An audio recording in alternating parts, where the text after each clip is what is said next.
Dear students, welcome to ಕಲರವ tutorials Chitradurga.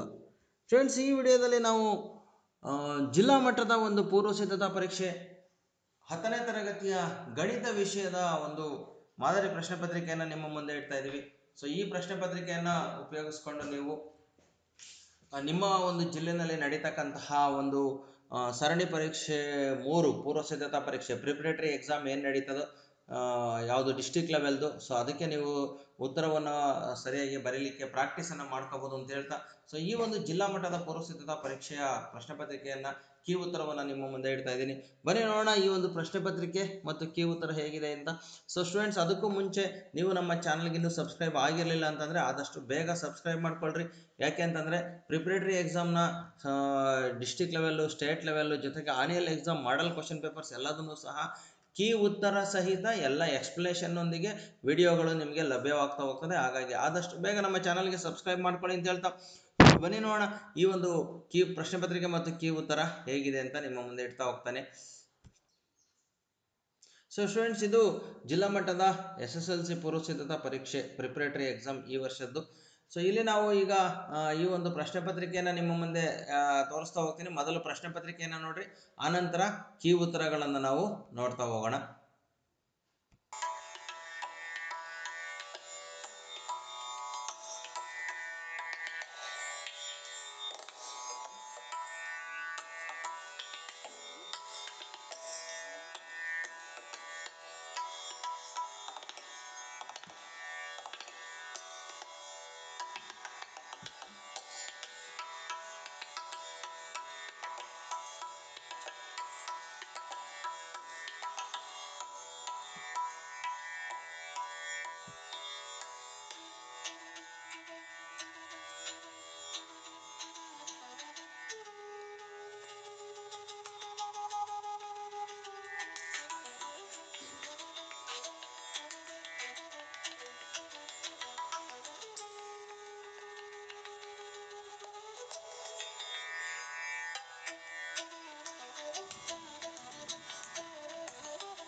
ವಿದ್ಯಾರ್ಥಿಗಳೇ, ಇದು ಈ ಒಂದು ಪ್ರಶ್ನೆ ಪತ್ರಿಕೆ ಆಗಿದೆ. ಸೊ ಈಗ ಇದರ ಒಂದು ಉತ್ತರ ಪತ್ರಿಕೆಯನ್ನ ಮಾದರಿ ಉತ್ತರಗಳು ಹೇಗಿದೆ ಅಂತೇಳಿ ನಾವು ಈಗ ನೋಡ್ತಾ ಹೋಗೋಣ. ಸೊ ಇಲ್ಲಿ ಮೊದಲನೇ ಪ್ರಶ್ನೆಯನ್ನು ನೋಡಿದಾಗ ಖಚಿತ ಘಟನೆಯ ಸಂಭವನೀಯತೆ ಅಂತ ಇದೆ. ಸೊ ಒಂದು ಘಟನೆ ಯಾವಾಗಲೂ ಸಂಭವಿಸುತ್ತೆ ಅಂತ ಅಂದಾಗ ಅದು ಸಂಭವಿಸುವಂತಹ ಸಾಧ್ಯತೆ 1 ಆಗಿರುತ್ತೆ. ಸಂಭವಿಸುವಂತಹ ಸಾಧ್ಯತೆ 1 ಆಗಿರುತ್ತೆ, ಸಂಭವಿಸದೇ ಇರುವಂತಹ ಸಾಧ್ಯತೆ 0 ಆಗಿರುತ್ತೆ. ಹಾಗಾಗಿ ಯಾವಾಗಲೂ ಸಂಭವನೀಯತೆ 0 to 1 ಇರ್ತದೆ. ಖಚಿತ ಘಟನೆ ಅಂತಕ್ಕಂಥದ್ದು ಯಾವಾಗಲೂ 1 ಆಗಿರುತ್ತೆ, ಅಸಾಧ್ಯ ಘಟನೆ 0 ಆಗಿರುತ್ತೆ. So therefore option D ಅಂತಕ್ಕಂಥದ್ದು ಸರಿಯಾದಂತಹ ಉತ್ತರ 1 ಅಂತಕ್ಕಂಥದ್ದು. So next x plus 2y = 3, 2x + 4y = ಕೆ ರೇಖಾತ್ಮಕ ಸಮೀಕರಣ ಜೋಡಿಗಳು ಐಕ್ಯಗೊಳ್ಳುವ ರೇಖೆಗಳನ್ನು ಪ್ರತಿನಿಧಿಸಿದ್ದಾರೆ ಅಂತ ಇದೆ. ಸೊ ಐಕ್ಯಗೊಳ್ಳುವ ಅಂತಂದರೆ a1/a2, b1/b2, c1/c2 ಮೂರು ಸಹ ಸಮ ಆಗಿರ್ತವೆ. ಹಾಗಾಗಿ ಸೊ ಇಲ್ಲಿ ನಾವು ಐಕ್ಯಗೊಳ್ಳುವ ಅಂತಂದಾಗ ನಾವಿಲ್ಲಿ ಕೆ ಬೆಲೆಯನ್ನು ಕೇಳಿದ್ದಾರೆ. ಸೊ ಕೆ ಬೆಲೆ ಕಂಡುಹಿಡಿಯಬೇಕು ಅಂದರೆ ನಾವು ಇಲ್ಲಿ b1/b2, c1/c2 ತಗೊಂಡ್ರೆ ಸಾಕು, ನಮಗೆ ಬರ್ತದೆ. ಸೊ ಇಲ್ಲಿ b1 ಅಂದರೆ 2 ಮತ್ತು 4, b1/b2 ಅಂದರೆ 2/4 ಆಗ್ತದೆ, c1/c2 ಅಂದರೆ 3/k ಆಗ್ತದೆ, 3/k ಆಗ್ತದೆ. ಸೊ ಇದನ್ನು ನಾವು ಹೊರೆ ಗುಣಾಕಾರ ಮಾಡ್ಕೋಬೇಕು. k × 2 = 4 × 3 ಆಗ್ತದೆ. ಸೊ 2ನ್ನ ಈಕ್ವಲ್ಸಿಂದ ಆ ಕಡೆ ಕಳಿಸಿದ್ರೆ k = 4 × 3 / 2 ಆಗುತ್ತೆ. ಸೊ ಹಾಗಾಗಿ 2 1 2 2 4 = 6 ಅಂತಕ್ಕಂಥದ್ದು ಸರಿಯಾದಂತಹ ಉತ್ತರ ಆಗ್ತದೆ. ಸೊ ದೇರ್ ಫಾರ್ k = 6 ಬರ್ತದೆ. ಆಪ್ಷನ್ ಬಿ ಅಂತಕ್ಕಂಥದ್ದು ಸರಿಯಾಗಿರ್ತಕ್ಕಂಥ ಉತ್ತರ ಆಗಿದೆ. ಮುಂದಿನ ಪ್ರಶ್ನೆಯನ್ನು ನೋಡೋಣ ನಾವು. ಚಿತ್ರದಲ್ಲಿ AB, AC, BDಗಳು O ಕೇಂದ್ರವುಳ್ಳ ವೃತ್ತಕ್ಕೆ ಸ್ಪರ್ಶಕಗಳಾಗಿವೆ ಅಂತ ಕೊಟ್ಟಿದ್ದಾರೆ. ಸೊ ABಯ ಉದ್ದ x ಸೆಂಟಿಮೀಟರ್, BDಯ ಉದ್ದ y ಸೆಂಟಿಮೀಟರ್. ABಯ ಉದ್ದ ಇದು x ಆಗಿದೆ ಇಲ್ಲಿಂದ ಇಲ್ಲಿಯವರೆಗೆ. ಅದೇ ರೀತಿ BDಯ ಉದ್ದ y ಸೆಂಟಿಮೀಟರ್ ಆಗಿದೆ. ಸೊ ಇದು BDಯ ಉದ್ದ ಆಗಿದೆ. ಹಾಗಾಗಿ ಇಲ್ಲಿ ಅವರು ಕೇಳಿರ್ತಕ್ಕಂಥದ್ದು ACಯ ಉದ್ದ ಎಷ್ಟು ಅಂತ. ಸೊ ಇದು ಪೂರ್ತಿ AB x ಇದೆ, ಇಲ್ಲಿಂದ ಇಲ್ಲಿಗೆ y ಇದೆ. ಸೊ ಇದು ಇಲ್ಲಿಂದ ಇಲ್ಲಿಗೆ y ಇರೋದ್ರಿಂದ ಈ ಎ ಇಂದ ಇಲ್ಲಿ ಮಧ್ಯದಲ್ಲಿರ್ತಕ್ಕಂಥದ್ದು, ಇಲ್ಲಿ ಯಾವುದೋ ಒಂದು ಇದನ್ನು ಕೊಟ್ಟ ಈ ಒಂದು ಉದ್ದವನ್ನು ನಾವು ಎಕ್ಸ್ನಲ್ಲಿ y ಅನ್ನು ಕಳೆದ್ರೆ ಬರ್ತದೆ, x - y ಆಗುತ್ತೆ. ಹಾಗಾಗಿ AC ಕೂಡ x - y ಆಗ್ತದೆ. ಸೊ x - y ಅಂತಕ್ಕಂಥದ್ದು ಆಪ್ಷನ್ ಸಿ ಅಂತಕ್ಕಂಥದ್ದು ಸರಿಯಾಗಿರ್ತಕ್ಕಂಥ ಉತ್ತರ ಆಗಿದೆ. ಮುಂದಿನ ಪ್ರಶ್ನೆಯನ್ನು ನೋಡೋಣ. ಯೂಕ್ಲಿಡ್ನ ಭಾಗಾಕಾರ ಅನುಪ್ರಮೇಯವನ್ನು ಅನ್ವಯಿಸಿ 32 ಮತ್ತು 28 ಈ ರೀತಿ ಸಂಬಂಧಿಸಬಹುದು ಅಂತ ಇದೆ. ಸೊ 32ನ್ನು ನಾವು ಭಾಗಾಕಾರ ಮಾಡಿದರೆ 28ರಿಂದ ಈ ರೀತಿ ಬರೀಬೇಕು. 28 ರಿಂದ 32ನ್ನು ಭಾಗಾಕಾರ ಮಾಡಿದ್ರೆ 28 1 28 ಅಂತ ಭಾಗ ಆಗ್ತದೆ. ಸೊ ಇಲ್ಲಿ 4 ಶೇಷ ಉಳಿತದೆ. ಸೊ ಆವಾಗ 28 × 1 + 4 ಶೇಷ ಈ ರೀತಿ ಬರೀಬೋದು. ಸೊ ಈ ರೀತಿ ಆಪ್ಷನ್ ಇರ್ತಕ್ಕಂಥದ್ದು ಆಪ್ಷನ್ ಎ ನಲ್ಲಿ ಉತ್ತರ. ಹಾಗಾಗಿ ಆಪ್ಷನ್ ಎ ಅಂತಕ್ಕಂಥದ್ದು ಸರಿಯಾಗಿರ್ತಕ್ಕಂಥ ಉತ್ತರ ಆಗಿದೆ. ಮುಂದಿನ ಪ್ರಶ್ನೆಯನ್ನು ನೋಡೋಣ. 5ನೇ ಪ್ರಶ್ನೆ. ಆಲ್ಫಾ ಮತ್ತು ಬೀಟಾಗಳು ಒಂದು ವರ್ಗ ಬಹುಪದೋಕ್ತಿಯ x² - 4x + 2ರ ಶೂನ್ಯತೆಗಳಾದರೆ ಆಲ್ಫಾ ಪ್ಲಸ್ ಬೀಟಾದ ಬೆಲೆ ಅಂತ ಕೇಳಿದ್ದಾರೆ. ಸೊ ಇಲ್ಲಿ ಆಲ್ಫಾ ಮತ್ತು ಬೀಟಾ ಇದರ ಶೂನ್ಯತೆಗಳು ಅಂತಂದಾಗ ನಾವಿಲ್ಲಿ ಆಲ್ಫಾ ಪ್ಲಸ್ ಬೀಟಾ ಶೂನ್ಯತೆಗಳ ಮೊತ್ತ ಅಂತ ತೆಗೆದುಕೊಂಡಾಗ ಸೊ -b/a ಅಂತ ತಗೋತೀವಿ. ಸೊ ಇಲ್ಲಿ -b ಅಂತಂದರೆ ಬಿನ ಬೆಲೆ ಈ ಒಂದು ಸಮೀಕರಣದಲ್ಲಿ -4 ಆಗಿದೆ. ಸೊ ಎ ಅಂತಂದರೆ = 1 ಆಗಿರೋದ್ರಿಂದ -4 / 1 ಆಗ್ತದೆ. ಸೊ ಉತ್ತರ 4 ಆಗ್ತದೆ. ಆಪ್ಷನ್ ಡಿ ಅಂತಕ್ಕಂಥದ್ದು ಸರಿಯಾಗಿರ್ತಕ್ಕಂತಹ ಉತ್ತರ ಆಗಿದೆ. ಸೊ ನೆಕ್ಸ್ಟು ಮುಂದಿನ ಪ್ರಶ್ನೆಯನ್ನು ನೋಡೋಣ.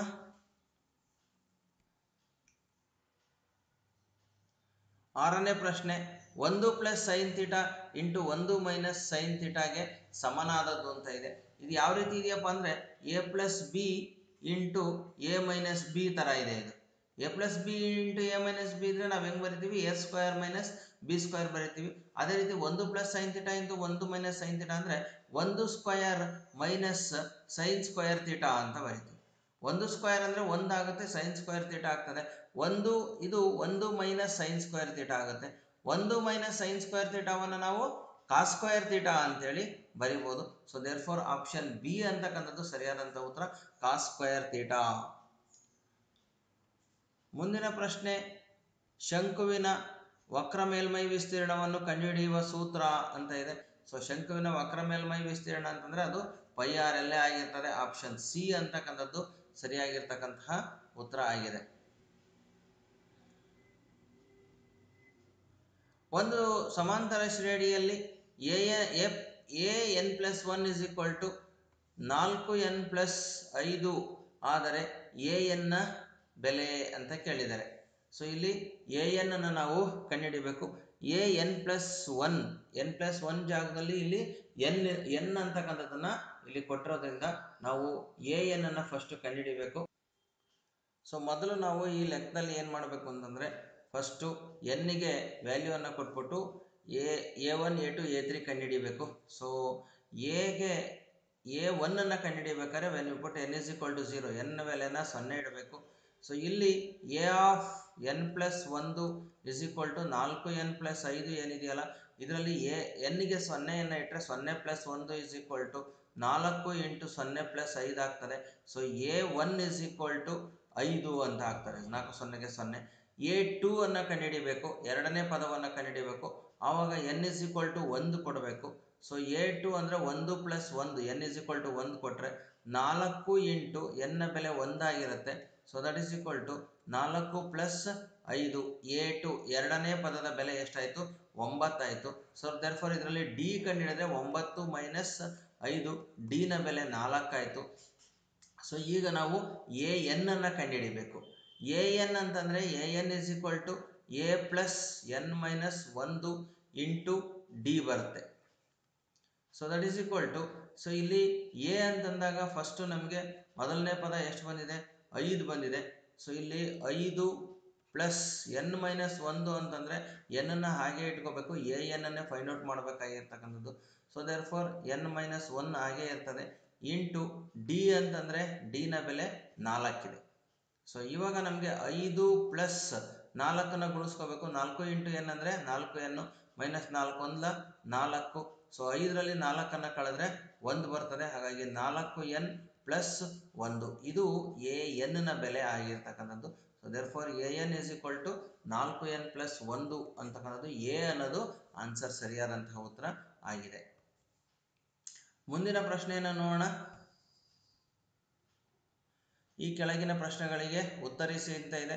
1 ಅಂಕದ ಪ್ರಶ್ನೆಗಳು. ಸೊ ಇಲ್ಲಿ ಪೈಥಾಗೊರಸ್ ಪ್ರಮೇಯವನ್ನು ನಿರೂಪಿಸಿ ಅಂತ ಇದೆ. ಲಂಬಕೋನ ತ್ರಿಭುಜದಲ್ಲಿ ವಿಕರ್ಣದ ಮೇಲಿನ ವರ್ಗವು ಉಳಿದೆರಡು ಬಾಹುಗಳ ಮೇಲಿನ ವರ್ಗಗಳ ಮೊತ್ತಕ್ಕೆ ಸಮನಾಗಿರುತ್ತದೆ. ಸೊ ಇದರ ಒಂದು ಹೇಳಿಕೆಯನ್ನು ಇಲ್ಲಿ ಬರೆದ್ರೆ ಸಾಕು, ಅದೇ ನಿರೂಪಿಸಿ ಅಂತಕ್ಕಂಥದ್ದು. ಸಾಧಿಸಿ ಅಂದರೆ ಮಾತ್ರ ನಾವು 5 ಅಂಕಕ್ಕೆ ಅಥವಾ 4 ಅಂಕಕ್ಕೆ ತಗೋಬೇಕು. ಇದು ಯಾವುದೇ ಕಾರಣಕ್ಕೂ ನಿರೂಪಿಸಿ ಅಂತ ಇದ್ದಾಗ ಕೇವಲ ವ್ಯಾಖ್ಯೆಯನ್ನು ಮಾತ್ರ ಬರೀಬೇಕಾಗ್ತದೆ. ಕೆಲವರು ಪೂರ್ತಿ ಇಲ್ಲೇ ಸಾಧನೆನೇ ಮಾಡಿಬಿಡ್ತಾರೆ. ಹಾಗಾಗಿ ಇದು ಬರೀ 1 ಅಂಕಕ್ಕೆ ಇರೋದ್ರಿಂದ ಕೇವಲ ವ್ಯಾಖ್ಯೆಯನ್ನು ಮಾತ್ರ ನಾವು ಬರೀಬೇಕಾಗ್ತದೆ. ಮುಂದಿನ ಪ್ರಶ್ನೆ, ರೋಹಿತನು ಮಹೇಂದ್ರನಿಗಿಂತ 6 ವರ್ಷ ಕಿರಿಯನು. ಈ ಹೇಳಿಕೆಗೆ ಸಮೀಕರಣವನ್ನು ಬರೆಯಿರಿ ಅಂತ ಇದೆ. ಮಹೇಂದ್ರನ ವಯಸ್ಸನ್ನು x, ರೋಹಿತನ ವಯಸ್ಸನ್ನು y ಅಂತ ಇಟ್ಕೋಬೇಕು. ಸೊ ಇಲ್ಲಿ ರೋಹಿತನು ಮಹೇಂದ್ರನಿಗಿಂತ 6 ವರ್ಷ ಕಿರಿಯವನು. ಸೊ ಹಾಗಾಗಿ ಮಹೇಂದ್ರನ ವಯಸ್ಸಿನಲ್ಲಿ ರೋಹಿತನ ವಯಸ್ಸನ್ನು ಕಳೆದಾಗ 6 ಬರ್ತದೆ. x - y = 6 ಬರ್ತದೆ. ಅಥವಾ x ಅನ್ನು ಇಲ್ಲೇ ಉಳಿಸ್ಕೊಂಡ್ರೆ y ಆ ಕಡೆ ಕಳಿಸಿದ್ರೆ x = y + 6 ಅಂತ ಆಗ್ತದೆ. ಅಥವಾ 6ನ್ನ ಈ ಕಡೆ ತಗೊಂಬಂದು y ಅನ್ನು ಆ ಕಡೆ ಕಳಿಸಿದ್ರೆ ಈ ರೀತಿ ಆಗ್ತದೆ. ಇವು ಮೂರಲ್ಲಿ ಯಾವುದೇ ರೀತಿಯ ಒಂದು ಸಮೀಕರಣವನ್ನು ಬರೆದ್ರೆ ಸಾಕು, ನಿಮಗೆ ಪೂರ್ಣ ಅಂಕಗಳು ಸಿಗ್ತದೆ. ಮುಂದಿನ ಪ್ರಶ್ನೆ ನೋಡೋಣ. a x1 y1 b x2 y2 ಬಿಂದುಗಳನ್ನು ಸೇರಿಸುವ ರೇಖಾಖಂಡವನ್ನು ಆಂತರಿಕವಾಗಿ 1:1 ಅನುಪಾತದಲ್ಲಿ ವಿಭಾಗಿಸುವ p ಬಿಂದುವಿನ ನಿರ್ದೇಶಾಂಕಗಳನ್ನು ಕಂಡುಹಿಡಿಯಿರಿ ಅಂತ ಕೊಟ್ಟಿದ್ದಾರೆ. ಸೊ ಅಲ್ಲಿ ಆಕ್ಚುಲಿ 1:1 ಅಂತಂದಾಗ ನೋಡ್ರಿ, ಹಿಂಗಿದೆ ಎ ಬಿ ರೇಖಾಖಂಡ ಅಂತಂದ್ರೆ 1:1 ಅಂದ್ರೆ ಮಧ್ಯಬಿಂದು. ಈ ಮಧ್ಯಬಿಂದುವಿನ ನಿರ್ದೇಶಾಂಕಗಳನ್ನೇ ನಾವು ಕಂಡುಹಿಡಿಯಬೇಕಾಗಿರೋದು. ಹಾಗಾಗಿ ಇಲ್ಲಿ ಬರೀಬೇಕಾಗಿರೋದು ಏನಪ್ಪ ನೀವು ಅಂತಂದ್ರೆ ಮಧ್ಯಬಿಂದುವಿನ ನಿರ್ದೇಶಾಂಕದ ಸೂತ್ರವನ್ನು ಬರೀಬೇಕು. ದೇರ್ಫೋರ್ ಇಲ್ಲಿ ಮಧ್ಯಬಿಂದುವಿನ ನಿರ್ದೇಶಾಂಕಗಳು x1 + x2 / 2 y1 + y2 / 2 ಅಂತಕ್ಕಂಥದ್ದು. ಸೊ ಇಲ್ಲಿ ಉತ್ತರ ಆಗಿದೆ. ಮುಂದಿನ ಪ್ರಶ್ನೆ, ಯಾವುದೇ ಎರಡು ಅವಿಭಾಜ್ಯ ಸಂಖ್ಯೆಗಳ ಮಸಾವನ್ನು ಬರೆಯಿರಿ ಅಂತ ಇದೆ. ಸೊ ಅವಿಭಾಜ್ಯ ಸಂಖ್ಯೆಗಳು ಅಂತಂದಾಗ ಯಾವುದರಿಂದಲೂ ಭಾಗ ಆಗಲ್ಲ, 1ರಿಂದ ಮಾತ್ರ ಭಾಗ ಆಗ್ತವೆ. ಸೊ ಹಾಗಾಗಿ ಅದರ ಮಾಸ 1 ಅಂತೇಳಿ ಆಗಿರ್ತದೆ. ನೆಕ್ಸ್ಟ್ ಮುಂದಿನ ಪ್ರಶ್ನೆಯನ್ನು ನೋಡೋಣ.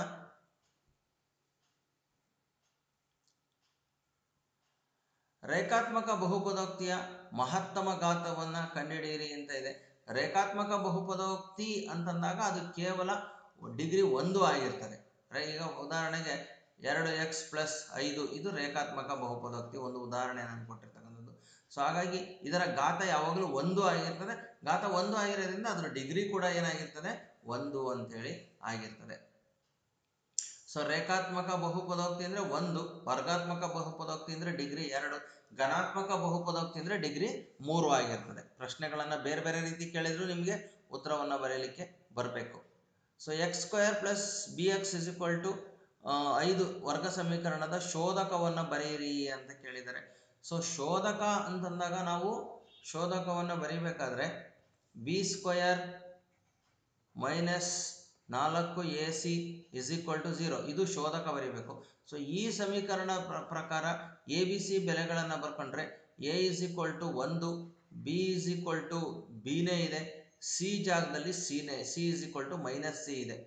ಸೊ ಹಾಗಾಗಿ ಯಾಕೆಂದರೆ ಈ ಸಮೀಕರಣವನ್ನು ನಾವು x² + bx - c = 0 ಈ ರೀತಿ ಬರ್ಕೋಬೇಕಾಗ್ತದೆ. ಆವಾಗ ಎ ಬಿ ಸಿ ಬೆಲೆಗಳು ಈ ರೀತಿ ಬರ್ತದೆ. ನಾವು ಇಲ್ಲಿ ಬೆಲೆಗಳನ್ನು ಹಾಕಿದಾಗ ಬಿ ಜಾಗದಲ್ಲಿ ಬಿನೇ ಇರ್ತದೆ, b² - 4ಕ್ಕೆ 4, ಎ ಜಾಗಕ್ಕೆ 1 ಹಾಕಬೇಕು, ಸಿ ಜಾಗಕ್ಕೆ -c ಹಾಕಬೇಕು, = 0. ಸೊ ಇಲ್ಲಿ = 0 ಹಾಕೋಣ ಅವಶ್ಯಕತೆ ಇಲ್ಲ, ಶೋಧಕ ಮಾತ್ರ ಕೇಳಿರೋದ್ರಿಂದ ಶೋಧಕ = ತಗೊಂಡ್ರೆ ಸಾಕು. ಶೋಧಕ b² ಹಾಗೇ ಇರ್ತದೆ, ಮೈನಸ್ ಇಂಟು ಮೈನಸ್ ಪ್ಲಸ್ ಆಗ್ತದೆ 4c. ಇದು b² + 4c ಅನ್ನೋದು ಶೋಧಕದ ಬೆಲೆ ಆಗಿರ್ತದೆ.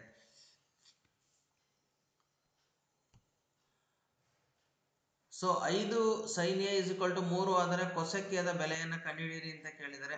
ಸೊ ಇಲ್ಲಿ ನಾವು ಕೊಸೆಕ್ ಎ ಅಂತಂದಾಗ ಸೈನ್ದು ಬೆಲೆ ಗೊತ್ತಿದ್ರೆ ಕೊಸೆಕ್ ಬರೀಬೋದು. ಸೊ 5 sin a = 3ರಲ್ಲಿ ಸೈನ್ ಎನ ಇಲ್ಲೇ ಉಳಿಸ್ಕೊಂಡ್ಬಿಟ್ಟು 5ನ್ನು ಆ ಕಡೆ ಕಳಿಸಿದ್ರೆ 3/5 ಬರ್ತದೆ. ಇದರ ವ್ಯುತ್ಕ್ರಮಣೆ ಕೊಸೆಕ್ ಎ ಆಗಿರ್ತದೆ. ಸೊ ದೇರ್ಫೋರ್ ಕೊಸೆಕ್ ಎ = 5/3 ಅಂತಕ್ಕಂಥದ್ದು ಉತ್ತರ ಆಗಿರ್ತದೆ. ಸೊ ನೀವು ಇಲ್ಲಿ 1 ಅಂಕಕ್ಕೆ ಬರೀ ಉತ್ತರ ಬರೆದ್ರೆ ಸಾಕಾಗಲ್ಲ, ಸ್ವಲ್ಪ ಎಕ್ಸ್ಪ್ಲನೇಷನ್ ಅನ್ನ ಬರೀಬೇಕಾಗ್ತದೆ. ಒಂದು ನೇರ ವೃತ್ತಪಾದ ಸಿಲಿಂಡರ್ನ ಪಾದದ ವಿಸ್ತೀರ್ಣ 10 cm² ಆದರೆ ಎತ್ತರ 8 cm ಆದರೆ ಅದರ ಘನಫಲ ಎಷ್ಟು ಅಂತ ಕೇಳಿದ್ದಾರೆ. ನೋಡ್ರಿ, ಘನಫಲವನ್ನು ಕಂಡುಹಿಡಿಬೇಕಾದ್ರೆ ಒಂದು ಸೂತ್ರವನ್ನು ನಾವು ಬರ್ಕೊಂತೀವಿ. ಯಾವುದೇ ಆಗಲಿ, ಇಲ್ಲಿ ಸಿಲಿಂಡರ್ನ ಘನಫಲ ಅಂತ ಕೇಳಿದರೆ ಸಿಲಿಂಡರ್ನ ಘನಫಲ = ಪಾದದ ವಿಸ್ತೀರ್ಣ.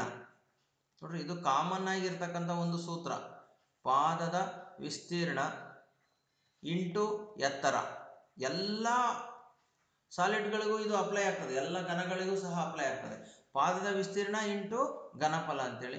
ಪಾದದ ವಿಸ್ತೀರ್ಣವನ್ನು ಅವ್ರು ಕೊಟ್ಟಿದ್ದಾರೆ 10 ಇಂಟು ಎತ್ತರವನ್ನು ಕೊಟ್ಟಿದ್ದಾರೆ 8, 10 80 cm³ ಆಗ್ತದೆ.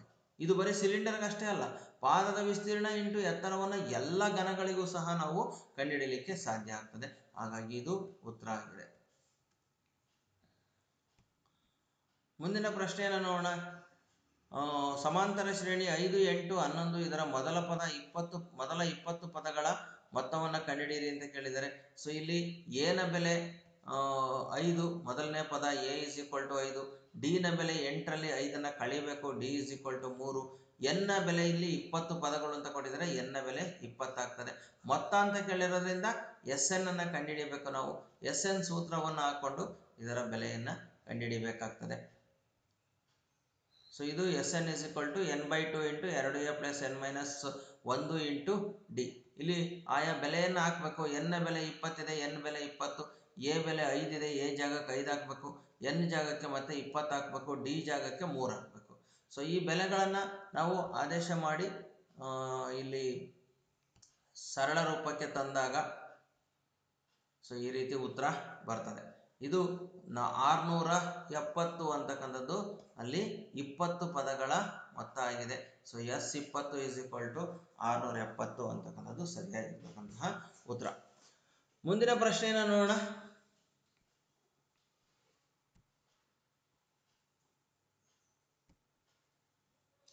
ರೇಖಾತ್ಮಕ ಸಮೀಕರಣಗಳ ಜೋಡಿಗೆ ಪರಿಹಾರ ಕಂಡುಹಿಡಿಯಿರಿ ಅಂತ ಇದೆ. ಸೊ ಇಲ್ಲಿ ಈ ಒಂದು ಸಮೀಕರಣಗಳನ್ನು ನೀವೇನು ಮಾಡಬೇಕು, ಒಂದರ ಕೆಳಗೆ ಒಂದು ಹಾಕೋಬೇಕು. ಹಾಕೊಂಡ್ಬಿಟ್ಟು ಇಲ್ಲಿ ಕಳೆಯೋದ ಅವಶ್ಯಕತೆ ಇಲ್ಲ, ಚಿಹ್ನೆಗಳು ಚೇಂಜ್ ಮಾಡೋದು ಅವಶ್ಯಕತೆ ಇಲ್ಲ. ಕೂಡಿಸಿದ್ರೆ ಸಾಕು, ವೈ ಕ್ಯಾನ್ಸಲ್ ಆಗ್ತದೆ. ಹಾಗಾಗಿ ಇಲ್ಲಿ ಕೂಡಿಸಿದ್ದೇವೆ ಸಮೀಕರಣ. ಕೂಡಿಸಿದ್ರೆ ವೈ ಕ್ಯಾನ್ಸಲ್ ಆಯಿತು. 2x ಗೆ 1x ಕೂಡಿಸಿದ್ರೆ 3x, 10ಕ್ಕೆ 8 ಕೂಡಿಸಿದ್ರೆ 18. ಎಕ್ಸನ್ನು ಇಲ್ಲಿ ಉಳಿಸ್ಕೊಂಡು 3 ಆ ಕಡೆ ಕಳಿಸಿ, 3 3 6 18. ಎಕ್ಸ್ನ ಬೆಲೆ 6 ಬಂತು. ಎಕ್ಸ್ನ ಬೆಲೆ 6 ಈ ಸಮೀಕರಣಕ್ಕೆ ಹಾಕಬೇಕು. ಎಕ್ಸ್ನ ಬೆಲೆ 6, 6 + y = 10 ಬಂತು. ಈ 6 ಈಕ್ವಲ್ಸಿಂದ ಆ ಕಡೆ ಟ್ರಾನ್ಸ್ಫರ್ ಮಾಡಿರಿ, -6 ಆಗುತ್ತೆ. y = 4 ಅಂತಕ್ಕಂಥದ್ದು ಉತ್ತರ ಆಗಿದೆ. ಮುಂದಿನ ಪ್ರಶ್ನೆಯನ್ನು ನೋಡೋಣ. ತ್ರಿಜ್ಯ 4 ಸೆಂಟಿಮೀಟರ್ ಇರುವ ವೃತ್ತವನ್ನು ಎಳೆದು ಅದರ ಕೇಂದ್ರದಿಂದ 9 ಸೆಂಟಿಮೀಟರ್ ದೂರದಲ್ಲಿರುವ ಒಂದು ಬಿಂದುವಿನಿಂದ ವೃತ್ತಕ್ಕೆ ಒಂದು ಜೊತೆ ಸ್ಪರ್ಶಕಗಳನ್ನು ರಚಿಸಿ ಅಂತ ಇದೆ. ಈ ರಚನೆಯನ್ನು ನೀವೆಲ್ಲ ಕಲ್ತಿರ್ತೀರಿ. 4 ಸೆಂಟಿಮೀಟರ್ ಕೈವಾರದಲ್ಲಿ ಅಳತೆಯನ್ನು ಇಟ್ಕೊಂಡು ಮೊದಲು ಈ ಒಂದು ವೃತ್ತವನ್ನು ರಚನೆ ಮಾಡ್ಕೊಳ್ರಿ. ಸೊ ಫಸ್ಟ್ ಈ ವೃತ್ತವನ್ನು ರಚನೆ ಮಾಡ್ಕೋಬೇಕು. ಸೊ ಅದಕ್ಕಿಂತ ಮುಂಚೆ ಕೇಂದ್ರದಿಂದ 9 ಸೆಂಟಿಮೀಟರ್ ದೂರ ಇರೋದ್ರಿಂದ ಮೊದಲು 9 ಸೆಂಟಿಮೀಟರ್ನ ರೇಖಾಖಂಡ ರಚನೆ ಮಾಡ್ಕೊಳ್ರಿ. ಓ ಕೇಂದ್ರವಾಗಿ ಇಟ್ಕೊಂಡು 4 ಸೆಂಟಿಮೀಟರ್ದು ಒಂದು ವೃತ್ತವನ್ನು ರಚನೆ ಮಾಡ್ರಿ. ಸೊ ಒ ಪಿಯ ಅರ್ಧಕ್ಕಿಂತ ಹೆಚ್ಚಿಗೆ ಇಟ್ಕೊಂಡು ಓ ಇಂದ ಒಂದು ಸಲ ಕಂಸವನ್ನು ಕಟ್ ಮಾಡ್ರಿ. ಅದೇ ರೀತಿ ಈ ಕಡೆನೂ ಕೂಡ ಒಂದ್ಸಲ ಕಂಸ ಕಟ್ ಆಗ್ತದೆ. ಪಿ ಇಂದ ಒಂದ್ಸಲ ಕಂಸ ಕಟ್ ಮಾಡ್ರಿ, ಮತ್ತೆ ಈ ಕಡೆನೂ ಪಿ ಇಂದ ಕಟ್ ಮಾಡಿದ್ರೆ ಇವೆರಡನ್ನೂ ಸಹ ನಾವು ಸೇರಿಸಿದ್ವಿ ಅಂತಂದ್ರೆ ನಮಗೆ ಇಲ್ಲಿ ಎಂ ಮಧ್ಯಬಿಂದು ಸಿಗ್ತದೆ. ಮಧ್ಯಬಿಂದುವಿನಿಂದ ಓಗೆ ಕೈವಾರದಲ್ಲಿ ಅಳತೆಯನ್ನು ಇಟ್ಕೊಂಡು ಒಂದು ವೃತ್ತವನ್ನು ರಚನೆ ಮಾಡ್ರಿ. ಈ ವೃತ್ತ ಬರ್ತದೆ. ಎರಡೂ ವೃತ್ತಗಳು ಎಲ್ಲಿ ಸೇರ್ಕೊಳ್ತಾವೋ ಆ ಬಿಂದುಗಳನ್ನು ಗುರುತು ಮಾಡಿಕೊಂಡು ಪಿ ಬಿಂದುವಿನಿಂದ ಅವೆರಡನ್ನೂ ಸೇರಿಸಿದ್ರೆ ಇದೇ ನಮಗೆ ಸ್ಪರ್ಶಕ ಆಗಿರ್ತಕ್ಕಂಥದ್ದು. ಸೊ ಈಗ ನಾವೇನು ಪಿ ನಿಂದ ಪಿ ಎ ಮತ್ತು ಪಿ ಬಿ ಅನ್ನು ಸೇರಿಸ್ತೀವೋ ಇವೆರಡೂ ಸಹ ಸ್ಪರ್ಶಕಗಳಾಗಿರ್ತವೆ. ಸೊ ಈ ರೀತಿ ಒಂದು ರಚನೆಯನ್ನು ಮಾಡ್ರಿ. ಇದಕ್ಕೆ ಪೂರ್ಣಾಂಕಗಳು ಇಷ್ಟು ಮಾಡಿದರೆ ನಿಮಗೆ ಪೂರ್ಣಾಂಕಗಳು ದೊರೀತದೆ. ಮುಂದೆ ಪಿ ಕ್ಯೂ ಆರ್ 3 ಬಿಂದುಗಳನ್ನು ಕೊಟ್ಟಿದ್ರೆ ಶೃಂಗಗಳನ್ನಾಗಿ ಹೊಂದಿರುವ ತ್ರಿಭುಜದ ವಿಸ್ತೀರ್ಣವನ್ನು ಕಂಡುಹಿಡಲಿಕ್ಕೆ ಕೊಟ್ಟಿದ್ದಾರೆ.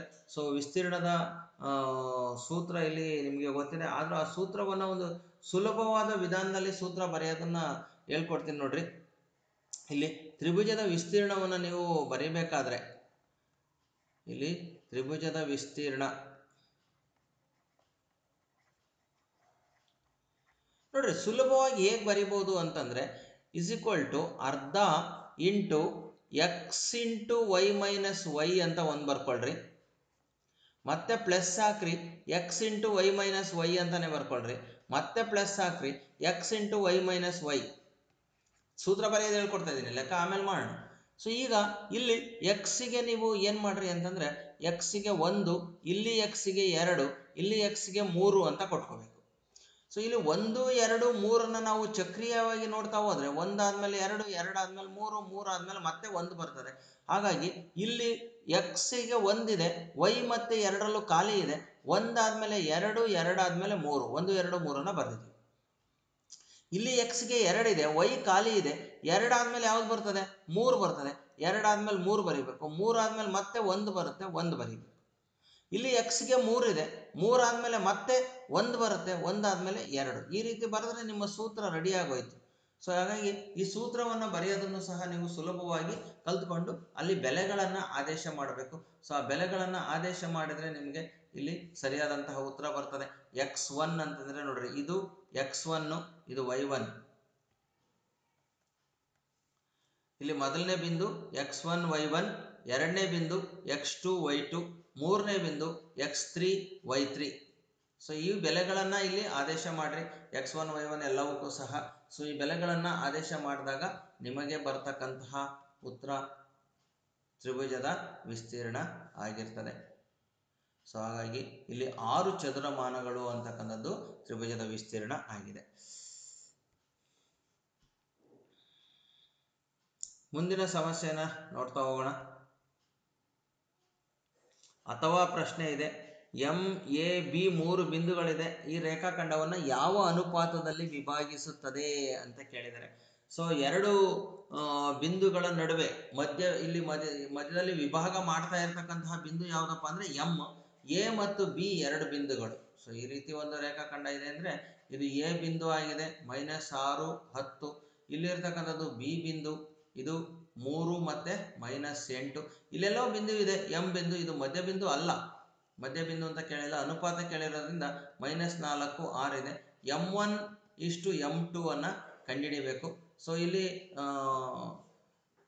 ಭಾಗ ಪ್ರಮಾಣ ಸೂತ್ರದಲ್ಲಿ ಯಾವುದಾದ್ರೂ ಒಂದರ ಬೆಲೆ ಎಕ್ಸ್ ಅಥವಾ ವೈನ ಬೆಲೆಯನ್ನು ತಗೊಂಡು ನಾವು ಇಲ್ಲಿ ಲೆಕ್ಕವನ್ನು ಮಾಡ್ಬೋದು.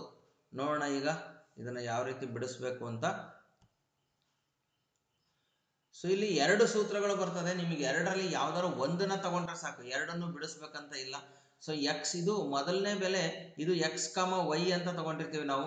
ಸೊ ಎಕ್ಸ್ ಒಂದನ್ನ ತಗೊಂಡ್ರೆ ಸಾಕು. ನೋಡ್ರಿ ಇದು ಸುಲಭವಾಗಿ ಹೇಗೆ ಬಿಡಿಸ್ಬೋದು ಅಂದ್ರೆ x is equal to m1x2 plus m2x1 divided by m1 plus m2 ಅಂತ ಇದೆ. ಸೊ ಇದೊಂದಕ್ಕೆ ಬೆಲೆಯನ್ನು ಹಾಕೊಳ್ರಿ ಸಾಕು. ಇಲ್ಲಿ ಇದು x1 y1, ಇದು x2 y2 ಇರುತ್ತೆ. ಸೊ ಇದು m ನ ಬಿಂದು x ಮತ್ತೆ y ಆಗಿರುತ್ತೆ. ಸೊ m1 ಅಂತಂದಾಗ ನಮಗೆ ಗೊತ್ತಿಲ್ಲ, x ನ ಬೆಲೆ ನಮಗೆ ಇಲ್ಲಿ -4 ಅಂತ ಇದೆ. m1 ನ ಬೆಲೆ ಇಲ್ಲಿ ಗೊತ್ತಿಲ್ಲ, ಅದರಿಂದ m1 ಹಾಗೆ ಇಟ್ಕೊಳ್ರಿ. x2 ಅಂದರೆ 3 ಪ್ಲಸ್ m2ನು ಹಾಗೆ ಇಟ್ಕೊಳ್ರಿ. x1 ಅಂತಂದರೆ -6 divided by m1 plus m2 ಹಾಗೆ ಇರಲಿ. ಈ m1 ಪ್ಲಸ್ m2ನ ಈಕ್ವಲ್ಸಿಂದ ಆ ಕಡೆ ಕಳಿಸ್ರಿ. -4 ಇಂಟು m1 ಪ್ಲಸ್ m2 ಆಗುತ್ತೆ ಈಸ್ ಈಕ್ವಲ್ ಟು ಇಲ್ಲಿ 3 m1 plus into minus -6 m2 ಆಯಿತು. 4ರಿಂದ ಗುಣಿಸ್ಕೊಂಡಾಗ -4 m1 -4 m2 is equal to 3 m1 -6 m2 ಬಂತು. m1 m2 ಎರಡನ್ನೂ ಸಹ m1 ಒಂದು ಕಡೆ ತಗೊಳ್ರಿ. -4 m1 ಇದೆ, ಈ 3 m1 ಈ ಕಡೆ ಬಂದರೆ -3 m1 ಆಗುತ್ತೆ. ಈ ಕಡೆ -6 m2 ಇದೆ, -4 m2ನ ಈ ಕಡೆ ಕಳಿಸಿದ್ರೆ -4 m2 ಆಗುತ್ತೆ. -4 m1 ನಲ್ಲಿ -3 m1 ಅಂದರೆ ಎರಡರಲ್ಲೂ ಮೈನಸ್ ಇದೆ, ಕೂಡಿಸ್ಬೇಕು, -7 m1 ಬರುತ್ತೆ. ಇಲ್ಲಿ ಒಂದರಲ್ಲಿ ಪ್ಲಸ್ ಒಂದರಲ್ಲಿ ಮೈನಸ್ ಇದೆ, m2 ಇರೋದ್ರಲ್ಲಿ ಕಳಿಬೇಕು, ಹಾಗಾಗಿ -2 m2 ಬರುತ್ತೆ. m2 ಅನ್ನ ಈಕ್ವಲ್ಸಿಂದ ಈ ಕಡೆ ಕಳಿಸ್ರಿ, m1 ಡಿವೈಡೆಡ್ ಬೈ m2 ಆಗ್ತದೆ. ಸೊ ಇಲ್ಲಿ -2 ಹಾಗೆ ಉಳಿದಿದೆ. 7ನ್ನ ರೈಟ್ ಹ್ಯಾಂಡ್ ಸೈಡ್ಗೆ ಆ ಬಲಭಾಗ ಕಳಿಸಿದ್ರೆ -7 ಛೇದಕ್ಕೆ ಹೋಗುತ್ತೆ, 2 ಕ್ಯಾನ್ಸಲ್ ಆಗ್ತದೆ. So that is equal to 2/7. ಅಲ್ಲಿಗೆ m1:m2 2:7 ಅಂತ ಆಗ್ತದೆ. ಸೊ ಇದರಲ್ಲಿ ಯಾವ್ದಾರು ಒಂದನ್ನ y ಬೆಲೆನಾರು ತಗೊಳ್ರಿ, x ಬೆಲೆನಾರು ತಗೊಳ್ರಿ, ಯಾವ್ದಾರು ಒಂದರ ಬೆಲೆಯನ್ನು ತಗೊಂಡು ನೀವು ಲೆಕ್ಕವನ್ನು ಮಾಡಿದರೂ ಸಹ ನಿಮಗೆ ಉತ್ತರ ಸರಿಯಾಗಿ ಬರುತ್ತೆ. ಹಾಗಾಗಿ ಎರಡನ್ನೂ ತಗೊಂಡು ಮಾಡಬೇಕಾಗಿಲ್ಲ. ಸೊ m1 ಮತ್ತು m2ನ ಬೆಲೆ 2:7 ಅಂತಕ್ಕಂಥದ್ದು ಆಗಿರ್ತದೆ. ಸೊ ಈ ರೀತಿ ನೀವು ಒಂದು ಇದರಲ್ಲಿ ಎರಡನ್ನೂ ಮಾಡ್ತಾ ಹೋದರೆ ಸಮಯ ಭಾಳಷ್ಟು ವ್ಯರ್ಥ ಆಗ್ತದೆ. ಹಾಗಾಗಿ ಒಂದನ್ನು ಮಾತ್ರ ತಗೊಂಡ್ರೆ ಸಾಕು.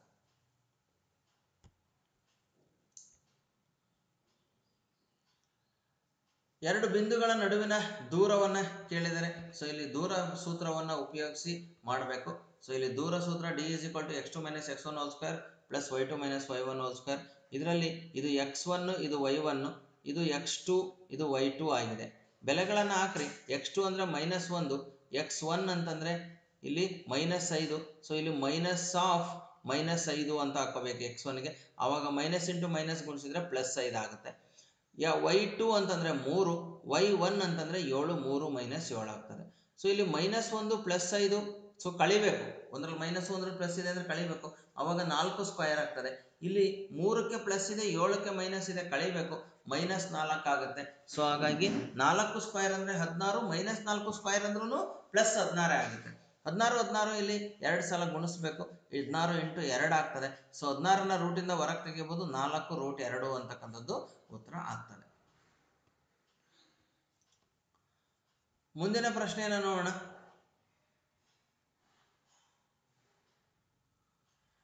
2 + √3 ಒಂದು ಭಾಗಲಬ್ಧ ಸಂಖ್ಯೆ ಎಂದು ಸಾಧಿಸಿ ಅಂತ ಇದೆ. ಸೊ ಇಲ್ಲಿ 2 + √3 ಒಂದು ಅಭಾಗಲಬ್ಧ ಸಂಖ್ಯೆ ಎಂದು ಸಾಧಿಸಿ ಅಂತ ಇರೋದ್ರಿಂದ ನಾವು ಭಾಗಲಬ್ಧ ಸಂಖ್ಯೆ ಆಗಿರಲಿ ಅಂತ ಇಟ್ಕೊಳ್ಳೋಣ. ಸೊ 2 + 3 ಭಾಗಲಬ್ಧ ಸಂಖ್ಯೆ ಆಗಿರೋದ್ರಿಂದ ಅದನ್ನು p/q ರೂಪದಲ್ಲಿ ಬರೀಬಹುದು. PQ ಇಲ್ಲಿ ಝಡ್ಗೆ ಸಂಬಂಧಪಟ್ಟಂತಹದ್ದು ಪೂರ್ಣಾಂಕಗಳಾಗಿರ್ತವೆ. Q ಆದರೆ 0 ಆಗಂಗಿಲ್ಲ, ಇದು ಕಂಡೀಷನ್ನು. ಮತ್ತು P ಮತ್ತು Qಗಳು ಎರಡು ಸಹ ಅವಿಭಾಜ್ಯಗಳು, ಅವುಗಳ ಮಾಸ 1 ಆಗಿರುತ್ತೆ ಅನ್ನೋದನ್ನು ಇಲ್ಲಿ ಬರಿತೀವಿ ಅಷ್ಟೇ. ಇನ್ನು √p ಅನ್ನು ಇಲ್ಲೇ ಇಟ್ಕೊಂಡು √3 ಇಲ್ಲೇ ಇಟ್ಕೊಂಡು 2 ಆ ಕಡೆ ಕಳಿಸಿದ್ರೆ p/q -2 ಆಗ್ತದೆ. ಸೊ ಇದಿಷ್ಟು ಸಹ ನಮಗೆ ಇಲ್ಲಿ ಏನು ಬಂದಿದೆಯಲ್ಲ, ಇದಿಷ್ಟು ಸಹ ಭಾಗಲಬ್ಧ ಸಂಖ್ಯೆ. ಹಾಗಾಗಿ ಇದನ್ನು ನಾವು ಸರಳ ರೂಪಕ್ಕೆ ತಂದರೆ p - q 2q / q ಆಯಿತು. ಈಗ ಇದು p-2q ಡಿವೈಡ್ ಬೈ q ಅಂತಕ್ಕಂಥದ್ದು ಒಂದು ಭಾಗಲಬ್ಧ ಸಂಖ್ಯೆ ಆಗಿದೆ. ಹಾಗಾಗಿ √3 ಕೂಡ ಒಂದು ಭಾಗಲಬ್ಧ ಸಂಖ್ಯೆ ಆಗುತ್ತೆ. ಯಾಕೆಂದ್ರೆ ಇದು ಇದಕ್ಕೆ ಸಮ ಅಂತಂದಾಗ ಭಾಗಲಬ್ಧ ಸಂಖ್ಯೆ ಅಂತಾನೆ ಆಗ್ತದೆ. ಆದರೆ ಇವೆರಡೂ ಸಹ ಸಮ ಆಗಿರೋದು, ಭಾಗಲಬ್ಧ ಸಂಖ್ಯೆ ಅಭಾಗಲಬ್ಧ ಸಂಖ್ಯೆ ಆಗಿರೋದು ಇಲ್ಲಿ ವೈರುಧ್ಯಕ್ಕೆ ಎಡೆ ಮಾಡಿಕೊಡ್ತದೆ. ಹಾಗಾಗಿ ನಮ್ಮ ಊಹೆ ಏನಾಗಿದೆ, ತಪ್ಪಾಗಿದೆ ಅಂತ ನಾವು ಹೇಳ್ತೇವೆ. ಸೊ ನಮ್ಮ ಊಹೆ ತಪ್ಪಾಗಿರೋದ್ರಿಂದ ನಾವಿಲ್ಲಿ ಅದನ್ನ 2 + √3 ಅಂತಕ್ಕಂಥದ್ದನ್ನ ನಾವೇನಂತ ಇಟ್ಕೊಂಡಿದ್ವಿ, ಅಲ್ಲಿ ಒಂದು ಭಾಗಲಬ್ಧ ಸಂಖ್ಯೆ ಆಗಿರಲಿ ಅಂತ ಇಟ್ಕೊಂಡಿದ್ವಲ್ಲ, ಇದು ಊಹೆ ತಪ್ಪಾಗಿದೆ. ಹಾಗಾಗಿ ಇದು ಒಂದು ಅಭಾಗಲಬ್ಧ ಸಂಖ್ಯೆ ಆಗಿದೆ ಅಂತೇಳಿ ನಾವು ಬರೀತೇವೆ. ಮುಂದಿನ ಪ್ರಶ್ನೆಯನ್ನು ನೋಡೋಣ.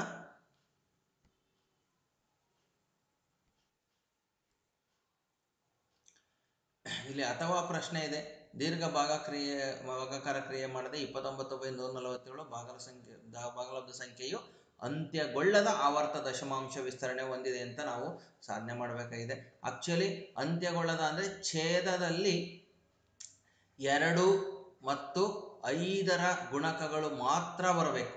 2 ಮತ್ತೆ 5ರ ಗುಣಕಗಳು ಬಂದ್ರೆ ಆ ಒಂದು ಭಾಗಲಬ್ಧ ಸಂಖ್ಯೆ ಅಂತ್ಯ ಆಗುತ್ತೆ. 2, 5 ಬಿಟ್ಟು ಬೇರೆ ಯಾವುದೇ ಬಂದರೂ ಸಹ ಅಂತ್ಯಗೊಳ್ಳದ ಅಂತ ಆಗುತ್ತೆ. ಇಲ್ಲಿ ಅಂತ್ಯಗೊಳ್ಳದ ಅಂದ್ರೆ 2 ಮತ್ತು 5ರ ಜೊತೆಗೆ ಬೇರೆ ಒಂದು ಸಂಖ್ಯೆಯೂ ಸಹ ಇದೆ ಅನ್ನೋದನ್ನ ನಾವು ತೋರಿಸ್ಬೇಕು. ಹಾಗಾಗಿ 147ಅನ್ನ ನಾವು ಅಪವರ್ತನ ಕ್ರಮದಲ್ಲಿ ಭಾಗಾಕಾರ ಮಾಡ್ಕೊಂಡು ಹೋಗ್ಬೇಕು. 7 2 14, 7 1 7, 7 3 21. ಸೊ ಹಾಗಾಗಿ ಇದು 147ಅನ್ನು 3 × 7 ಸ್ಕ್ವೇರ್ ಆಯ್ತಿದು. ಇಲ್ಲಿ 2 ಮತ್ತು 5 ಅಲ್ಲದೆ ಈ ರೂಪದಲ್ಲಿ ಮಾತ್ರ ಇರಬೇಕು, ಆವಾಗ ಅದು ಅಂತ್ಯಗೊಳ್ತದೆ.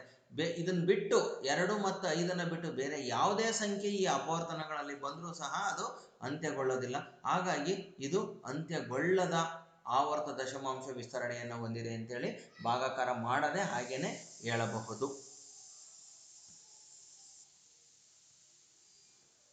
ಮುಂದಿನ ಪ್ರಶ್ನೆಯನ್ನು ನೋಡೋಣ. ವರ್ಗ ಸಮೀಕರಣದ ಮೂಲಗಳನ್ನು ಸೂತ್ರ ಉಪಯೋಗಿಸಿ ಕಂಡುಹಿಡಿಯಿರಿ ಅಂತ ಇದೆ. ಸೊ ಇಲ್ಲಿ ಸೂತ್ರ ಉಪಯೋಗಿಸಿ ಅಂತಂದಾಗ ಮೊದಲು ನೀವೇನು ಮಾಡಬೇಕಪ್ಪ ಅಂತಂದರೆ, ಕೊಟ್ಟಿರುವ ಸಮೀಕರಣದಲ್ಲಿ ABC ಬೆಲೆಗಳನ್ನು ಬರ್ಕೊಳೋದು ಗೊತ್ತಿರಬೇಕು ನಿಮಗೆ. ಸೊ ABC ಬೆಲೆಗಳನ್ನು ಸರಿಯಾಗಿ ಬರ್ಕೊಂಡ್ರೆ ಮಾತ್ರ ಸಾಧ್ಯ ಬರೀಲಿಕ್ಕೆ. ಇಲ್ಲಿ ತೋರಿಸ್ತೇನೆ ಯಾವ ರೀತಿ ಬರೀಬೇಕು ಅಂತ.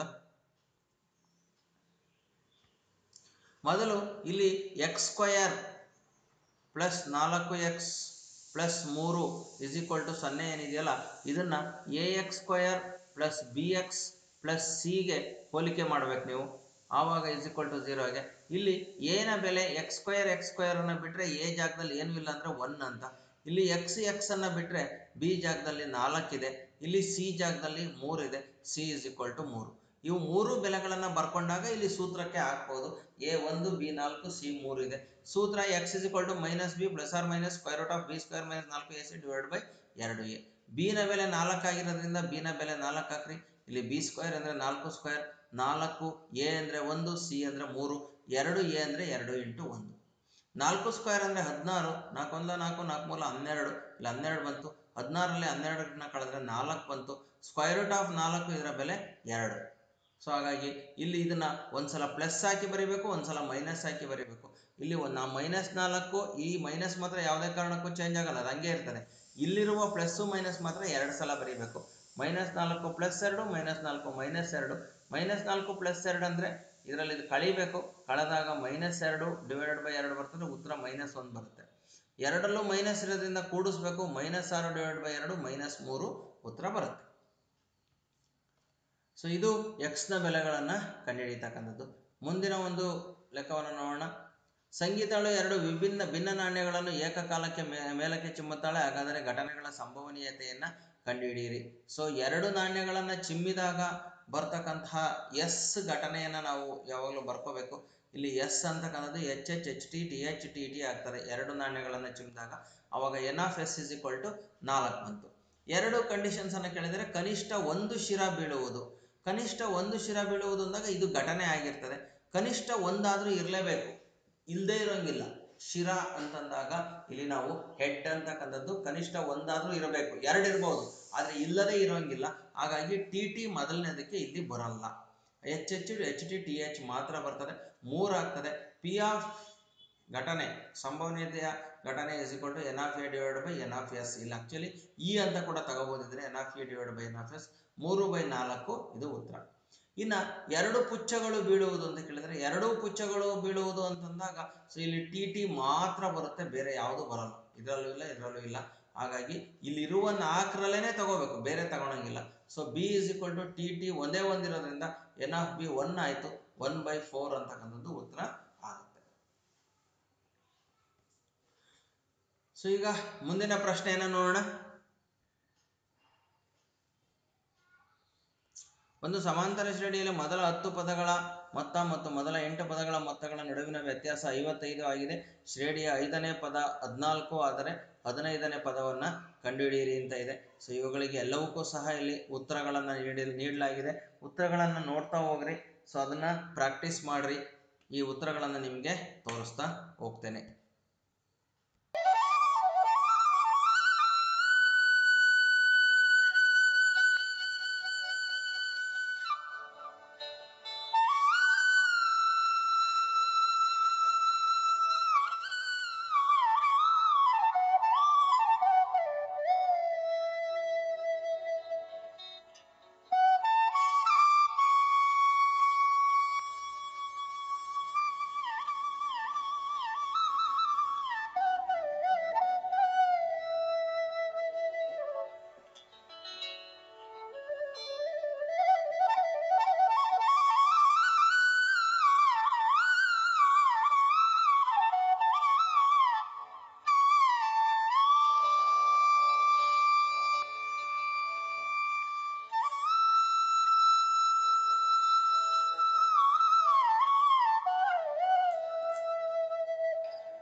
ವಿದ್ಯಾರ್ಥಿಗಳೇ, ಈ ಒಂದು ಪ್ರಶ್ನೆ ಪತ್ರಿಕೆಯನ್ನು ನೀವು ಹೇಗೆ ಬಿಡಿಸೋದು ಅನ್ನೋದನ್ನು ನೋಡಿದಿರಿ ಕಂಪ್ಲೀಟಾಗಿ.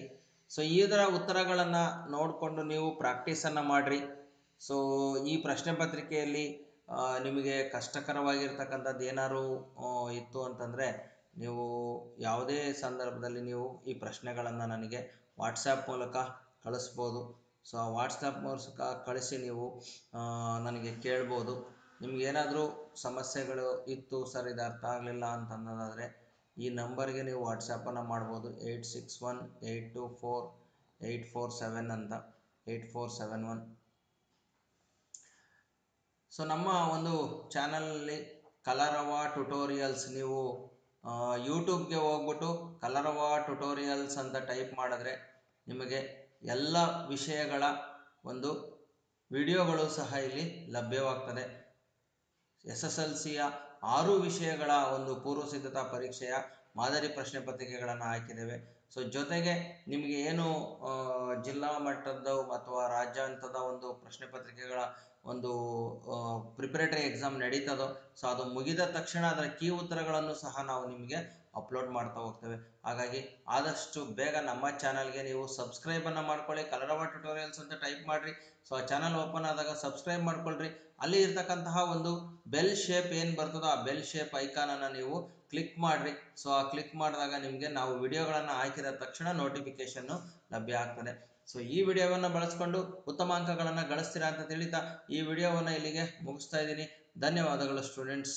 ಮುಂದಿನ ವಿಡಿಯೋದಲ್ಲಿ ಮತ್ತೆ ಭೇಟಿಯಾಗೋಣ.